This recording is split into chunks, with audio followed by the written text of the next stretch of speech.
Alrighty, hello to the YouTube. What's up? What's going on? It's your boy Booda back in the building. We're looking at another tier list. We got a lot of tier lists to cover still. And I figured why not continue? We got through all of tier 1 characters. I did one video of the tier 1 arcs. Let's move on in that field. I haven't revisited it in a while, right? These videos are as much for my education as for you watching right there. So tier 2 arcs, I'm curious to see because I've already spotted with my eye a couple of these that I already have. Starting with the first one. That's a name that I don't know if I can pronounce.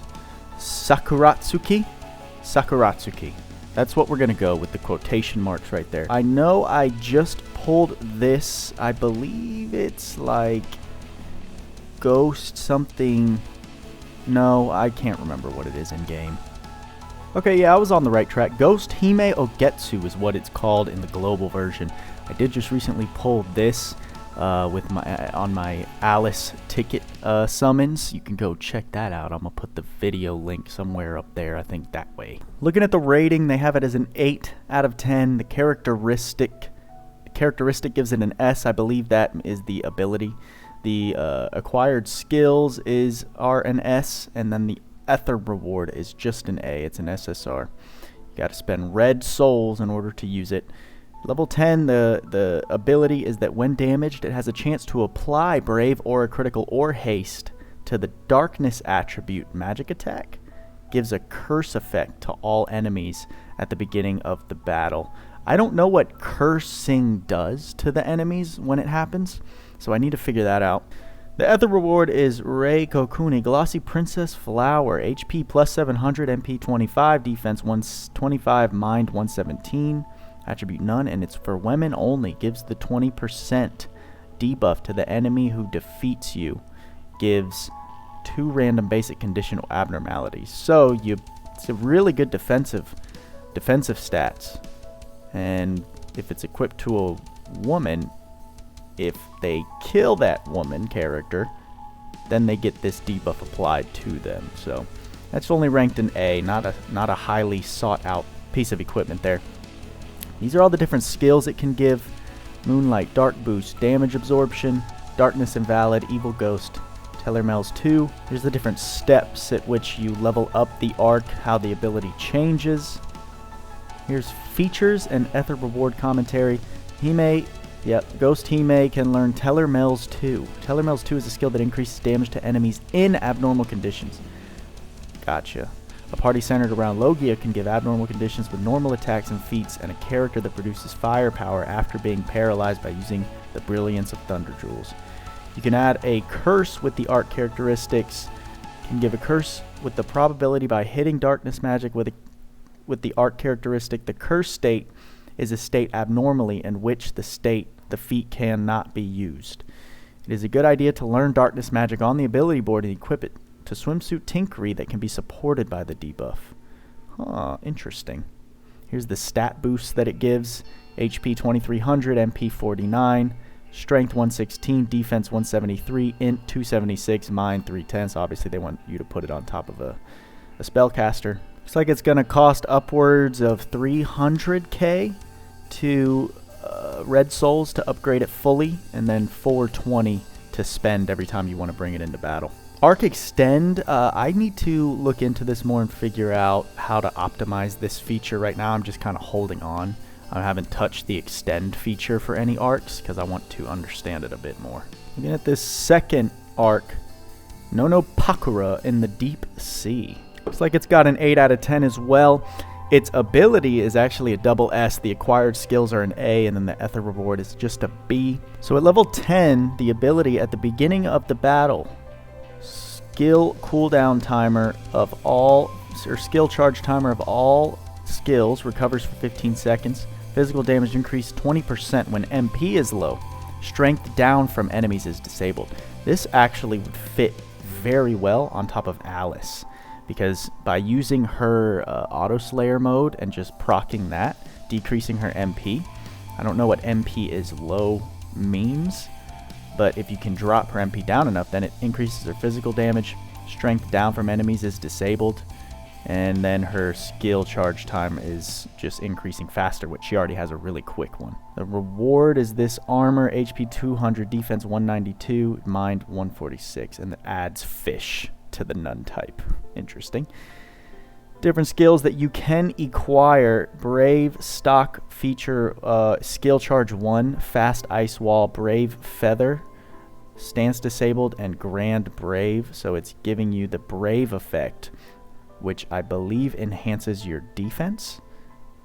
I'm sorry, it increases your strength. So yeah, a very good arc for physical damage dealers. Now I know we can look at these details, so I'll be making sure to click that tab. Here's the commentary on it. The acquisition skill, Grand Brave, is powerful, right? That gives strength of a single ally 35%. That's a pretty giant buff. Unlike the fast system, the effect disappears when straddling waves. Got it. So bottleneck is that you call again for each wave, so it doesn't continue through each wave. Grand Brave cannot be used in combination with normal Brave or fast Brave. And high effect Grand Brave is prioritized. Noted. Characteristics that can shorten SCT at the start of battle. SCT recovery for 5 seconds. 15 seconds at max level. Very easy to use characteristics. Pirate Ship Regnus, that was one of the 10 out of 10 arcs that we looked at in Tier 1. Can also shorten the cooldown time, or the charge time. But since Regnus shortens the SCT when wave progresses, if you want to use special skills from the opening, use Nono Pakura. Got it. So Pirate Ship Regnus only procs the SCT increase when you move from one stage to the next. So you're not going to activate it first stage. You have to use this arc if you want that from the beginning of the battle. At level 10, it gives us 2024 HP, 56 MP, 243 strength, 212 defense, 199 int, and 219 mind. Pretty good. Here we can see that for the first 5, or it looks like 6 levels, you have to use blue souls, and then for the last 4 you use red. Looks like it's going to cost close to maybe like 430,000 blue souls, and then another 300,000 red souls at the end there, so quite costly to level it up. There's the extended values if you want to take a look at that. All right, for number 3, we're looking at what's translated as Gordo War. This is also an 8 out of 10. The ability is a double S, the acquired skills are a B, and the ethic reward is actually an A. So its ability at level 10, damage to human units plus 20%, damage taken minus 20%, and defense plus 35% when dying. So maybe when health is low, making it harder for enemies to target defense down invalidation. And the reward is Gordo Armor, defense plus 213, mind plus 164, attribute none, easy to be targeted by enemies, but physical damage taken minus 10%. So this would be a nice equipment to slap onto Gorham. You get the skills you can get. Proudly, strength goes up when HP is maximum. Defense up 4, increase defense by 12%. Fort Feather increases defense of all allies by 20%. Soldier Shield, damage received by soldier types minus 10%. Guts, when you receive instant death damage, endure only once and recover a small amount of HP. That makes sense. So maybe you need this skill up for this to activate. Damage taken minus 20%, defense plus 35% when you're dead. Once you are killed, then if you get revived, you get this effect active, possibly. And Soldier Slayer, great effect on soldiers with physical attacks. Commentary, arc that can play an active part in the Tower of Phantom. The Gordo War has an arc characteristic that cuts damage to human units and increases damage, and is compatible with Phantom Tower, which has many human characters. Effective acquisition skills for soldier types. Acquisition skills Soldier Slayer and Soldier Shield increase the attack power and defense power against soldier characters, so it's effective when a soldier character appears as an enemy. That's pretty common sense right there. In max level, it's going to give you 2391 HP, 39 MP, 290 strength, 339 defense. That's a fat number. 137 int and 117 mind. And to upgrade it to level 10, you're talking a lot of damn blue souls. I mean, that's in the millions. I'm not even going to try to calculate that in my head. There's your extensions, and on to the next. Alright, this arc is translated to the Mad Sword Standing on the Corpse. Pretty cool looking arc right there. Got a visual of some crazy looking knight guy. It's very intimidating. Also rated at an 8 out of 10. Its ability is an S, the acquired skills are an S, and the ethic reward is a B. So this actually is an interesting combo. It's an SSR at level 10. When equipped with a sword, the critical rate increases by 3%. And the power when a critical hit occurs increases plus 30%. Curse resistance plus 2. Strength up by 4% each time an enemy is defeated up to 10 times, and resets when you are incapacitated. I think that's when you are stunned. So yeah, that's a huge buff.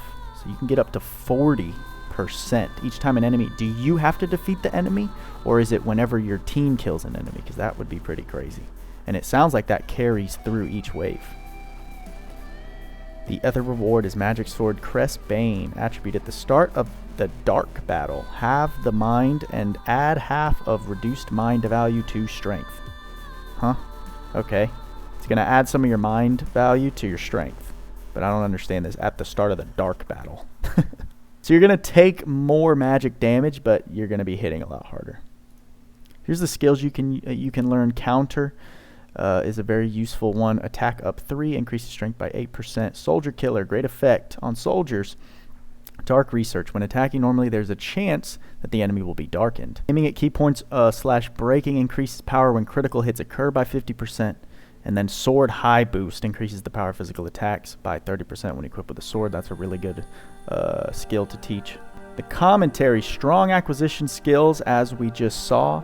An arc that goes well with the Mad Sword that stands on the Corpse Mountain is the Coastline Sword. Sword Breaking has sword equipment as an acquisition skill, so if you can acquire it, you can receive the effect of Sword High Boost. So first, use the ARK Coastline Sword to get sword equipment, so you can attach that to whatever character you want, and then take advantage of the Sword High Boost that you can learn from this arc. Level 10, it's going to give you 2830 HP, 30 MP, 340 Strength, 285 Defense, 143 Int, 135 Mind. That's a big old strength number right there. And again, this is like the arc we just looked at. Millions of souls you got to put into this one. Blue souls. No arc extend numbers here, so that's interesting to note. I'll be looking at this later. Click here for how to use arc extend. This one's known as Ancient Weapon Logan. Okay. There you go. There's the image right there. This is only a 7 out of 10. It's an SSR. Characteristic A. Acquired skills B, ethic reward A. So at level 10, your defense in mind is increased by 15%. Damage taken by critical hits minus 50%. And damage taken from boss monsters minus 15%. The reward at 100% is Ort Defender. Defense plus 70, mind plus 70. Attribute none, automatic guard will now occur. Defense plus 10%, only when boss wave. Gotcha. So this is a very effective arc against boss fights. Skills that you can get are Heal Guard, activated only when equipped with a guard. HP recovers a little when guarded. Fast Holy Wall, automatically activates Holy Wall at the beginning of battle. Grand Protection, cuts physical damage received by all allies by 20%. That's a good one. God Shield, damage received by Divine type minus 10%. High Protection, gives a buff that cuts physical damage by 35%. And Heaven, when receiving physical damage, consume 3 MP. And have the damage received. Ooh. I like that ability. For physical damage dealers. The Commentary. Defensive arc that plays an active part in high difficulty, I imagine. Logan's characteristics are an arc that is very useful in boss battles or difficult quests because it has the effect of increasing defense in mind and reducing critical damage. You can learn the skill Tenbo. That suppresses damage by consuming NP. Tenbo means heaven, obviously. Super powerful. Level 10, you're getting 2830 HP, 36 MP, 40 Strength, 370 Defense, 40 Int, 370 Mind. So great arc bonuses for anyone you're trying to slap a lot of defense onto. This also, we're going to calculate this. Yeah, 2.875.4. So 2,875,400 souls it takes. This seems to be a pretty common blue soul pattern I've noticed, so it's good to know you need about 3 million blue souls to get this to level 10. There's your arc extensions right there. make sure you can see all of it. And I think I'm going to follow suit of my tier 1 character video format, where I take 5 different entries, group it into one video, and we'll have a part 1, part 2, part 3, just to keep the videos easy to digest and they're not 40 to an hour long. Just to me, it's just too much. So there's our first 5 in our tier 2 ARK rankings. I'll probably have to go back and do this for tier 1 as well, because I don't remember doing this much of an in-depth analysis on them. So we'll finish off tier 2, probably move on to tier 3, and then if there's some demand, I'll go back to tier 1 to look at the fine details. But guys, thanks for watching. Hope you have some of these great arcs we're looking at, and you know what I say. Work hard, play harder. See you in the next video.